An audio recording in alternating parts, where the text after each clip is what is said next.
Hey everyone, this is Kirk here again from OptionAlpha.com, and in this video tutorial, what I want to do is help you guys figure out where a stock may or may not go in the future. And I think as we start to talk a little bit more about technical analysis, it's important to realize that, it's not the end-all tool. And even in my own progression of trading, I used to use technical analysis a lot more than I do now, but it still serves a really good purpose because you can get some insight into where a stock, again, may or may not go in the future. And I think if you have technical analysis set up the right way on your charts, it's very easy to, again, just use it as a little bit of an edge.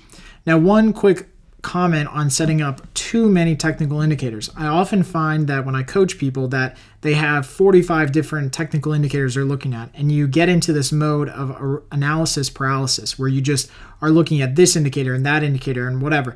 So I'm definitely a fan of setting about 3 to 5 technical indicators that you like to use, that you found to be successful, and sticking with those long term and getting to know how they work and how they move and what kind of signals they give. So that's my suggestion on the types of trades that you should be making and how you should be using technical analysis. Now, what we're going to do today is we're actually going to show you how to set up 3 of the different technical indicators that I use, including MACD, CCI, and RSI. And I'll show you how to set them up in Thinkorswim. And obviously your broker, if you're using somebody different, might have a different setup, but it's all basically about the same. So the first thing that we're going to do is we're going to start with this base chart. And today we're just looking at IWM. So we're just looking at one of the major market index ETFs. And you can see we've got pretty much nothing on this chart that gives us an idea of where the stock may or may not go. We can draw lines and all that stuff, but no real technical indicators.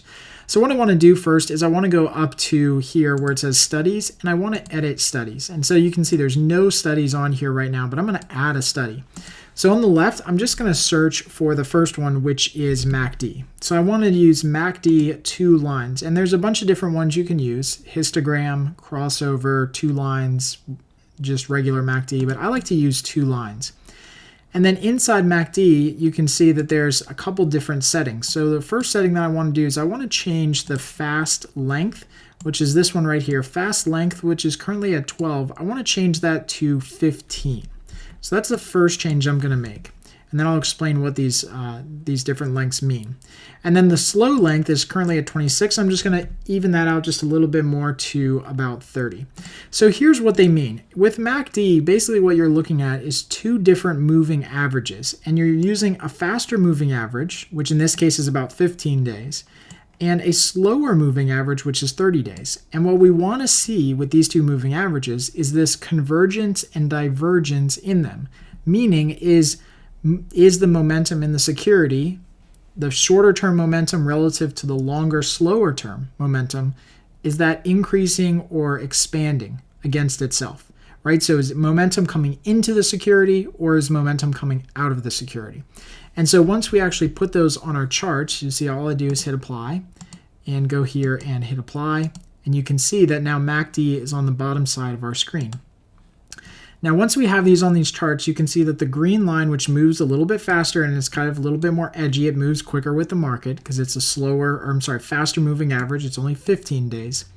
This one is going to move much quicker with the market as opposed to this purple line, which is our slower moving average at about 30 days. And you can see they generally both, move in the same cycle, but there's periods in which we see a cross of the slower term moving average, which is green, that crosses above or below the purple line. Now, in our case, we are looking for specifically that cross in the moving average. So in this case, the one that I'm pointing to right now on the screen, this is the moving average that has now crossed under the purple line, and that gives us a very clear sell signal. So when we see that shorter term moving indicator or moving average, that green line, cross under or below the purple line, which is our longer term moving average, that means that short-term momentum is getting sucked out of the security relative to long-term momentum, and therefore we should be out of the security or at least be wary of a sell-off. Now in this case, that ended up being a pretty good signal, right? And we look back historically with IWM, and that signal really carried us until the next buy signal that we had down here in August. So you can see now we got a new signal where that shorter-term moving average, the green one, crosses above the purple line, which is our longer term moving average, and that right there gives us a very clear cut buy signal. And you can see that again, that was a very good signal because that buy signal here carried us through to the next sell signal, and so on and so on. So MACD is one of my favorite ones to use because it is just a little bit more reliable in just judging where a stock may or may not go in the future.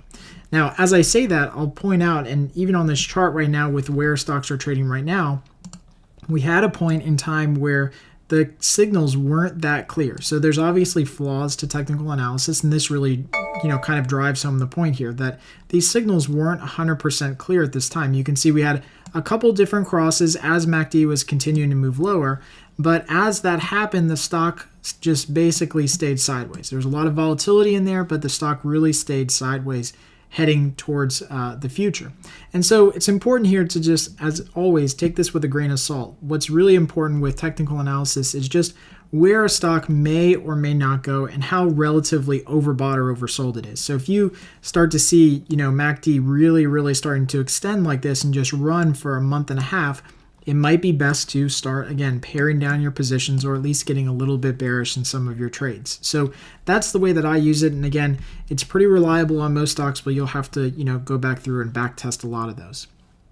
So as we go through here, let's add a different study. So we're going to keep this one up here, and we're just going to add another study to it, which is my second favorite, and that is CCI.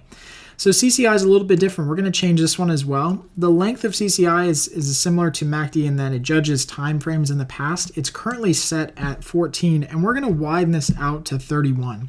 And what that does by widening it out to 31 is just takes in more data and gives us a smoother transition. So if you have a 14-day setting on your CCI, you're going to get a lot of signals because it's based on data going back and forth about 14 days. And sorry if you're hearing a bunch of those alerts, that's just trades that are going off as I'm doing this video.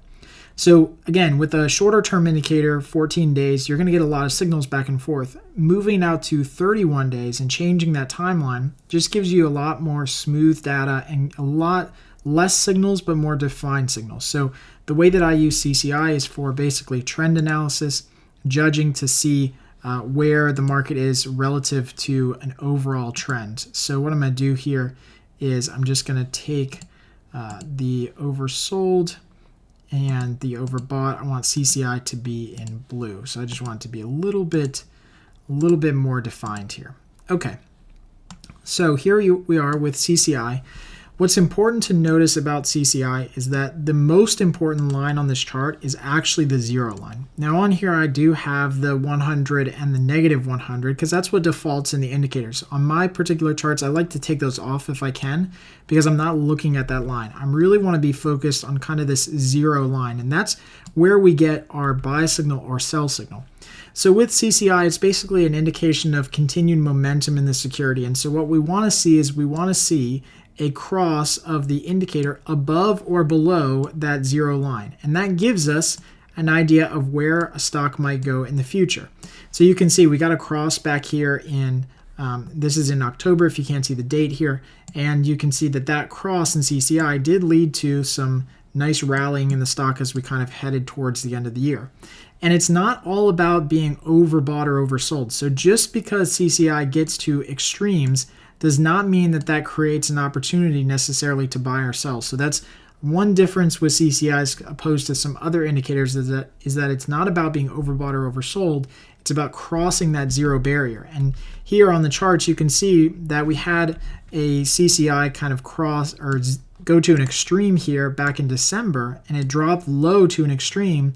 And although it was a slight little buying opportunity, it wasn't some huge bottom because the stocks obviously haven't bottomed out and have reversed since. So don't use it as the extreme. You want to use it kind of right along this 0 barrier. Now, what's really cool about CCI is that if you go back in time, and especially with SPX, so let's look over at S&P 500. What's really cool, again, about CCI is that it's a trend indicator. So on the left-hand screen, you see here, we have CCI that's over here that crossed above that 0 barrier, gave us a buy signal. It never gave us a sell signal until we got to the point of August when stocks actually did decline. So even though it had all of this overbought, oversold, and was moving all over the place, it still remained the entire time above that zero barrier, which just means that we're in a bullish or upward trending market. And it wasn't until we got into August that we got that sell signal, which was pretty defined, not only on the charts, but also in the indicators that told us to get out of stocks temporarily. So really good indicator. I love using CCI as well. These are my top two. All right, let's add one more to the charts here. So let's go here and excuse me, go to the settings. Go to studies, and we're going to go to edit studies, and we're going to add RSI. And we're going to add RSI right to the chart. So we can just leave RSI exactly as it is. And now we have RSI down below. So I'm just going to try to minimize these two here so you can see RSI down below. Now RSI is a little bit different. RSI is a judge of relative strength in the index or the stock that you're looking at, and you are with RSI looking for these overbought and oversold ranges. So you can see here that the overbought range is about 70 reading on RSI and the oversold range is about 30. Everything in between is relatively useless because you are really looking for those extreme points at which stocks become overbought or oversold. Now, when we look back in time again with CCI and MACD, and let me just kind of try to smush these down just a little bit. Here's the look at the S&P 500. You can see that we did get a reading all the way down here on RSI below 30, which ended up being almost a perfect buy on the market because stocks really bottomed out from that point and continued to move higher. Likewise, as the market was moving higher, we got an oversold reading towards the end of November, beginning of December, and that ended up being a pretty good signal to get out of stocks because they did experience a nice little decline afterwards. So again, with RSI, you're looking at the extremes and only trying to trade the extremes in this security and indicator. Now, as always, every indicator has its flaws. Here are a couple times in June and July where it signaled a bunch of market extremes, and we didn't see that at all. In fact, we saw stocks over that time period start to increase a little bit more, and eventually they did fall off, but it wasn't quite as pronounced as some of the other indicators that we've seen here before with the market bottom here and the market top here. So as always, these indicators have flaws. It's important to kind of use them in conjunction with one another. So as we go back to IWM, I wanted to show you just how I would use indicators and how I do use indicators and technicals with my trading. And it's this idea that they all have to be in some sort of agreement. Okay. And so I think that's the key here is that if you look at all three of these indicators, they all are moving in about the same ebb and flow. And it's just incredible how these markets move in the same kind of flow and cyclicality. And you can see all three of these indicators are moving in about the same ebb and flow. So it's just important when you look at something that you kind of draw a line in the sand here and say, okay, relatively speaking, where are all of these things pointing? Are they all relatively high? Are they all relatively low? What does that mean for my trade? Do I go bullish? Do I go bearish? Whatever the case is. But again, don't get caught up in analysis paralysis. Just look at the general picture, dissect each individual one of these by themselves, but then kind of glean some insight into the fact that they're all pointing in one direction or another direction or whatever the case is. As we look at the markets today to kind of wrap up this video, you can see that we've definitely reached a high and we're kind of coming off of that high in the market. MACD is continuing to point down because we don't have a buy signal. CCI has just crossed back under that zero barrier, so we definitely have a bearish market that we might be heading into. And RSI is definitely not oversold, and it's not overbought either, and it's definitely pointing towards the downside. So at least at this point, without knowing exactly where the market's going, we're going to err on the side of caution that stocks may continue to fall here until we see something that tells us that they might turn around.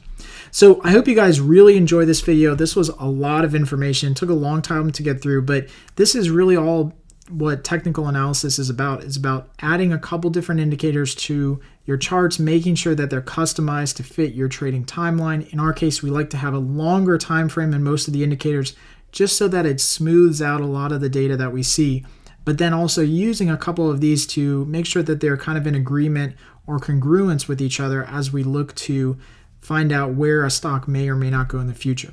So if you have any questions or comments, please add them right below this video lesson, and I'll make sure I get back to all of those in a timely manner to get your questions answered. Until next time, happy trading.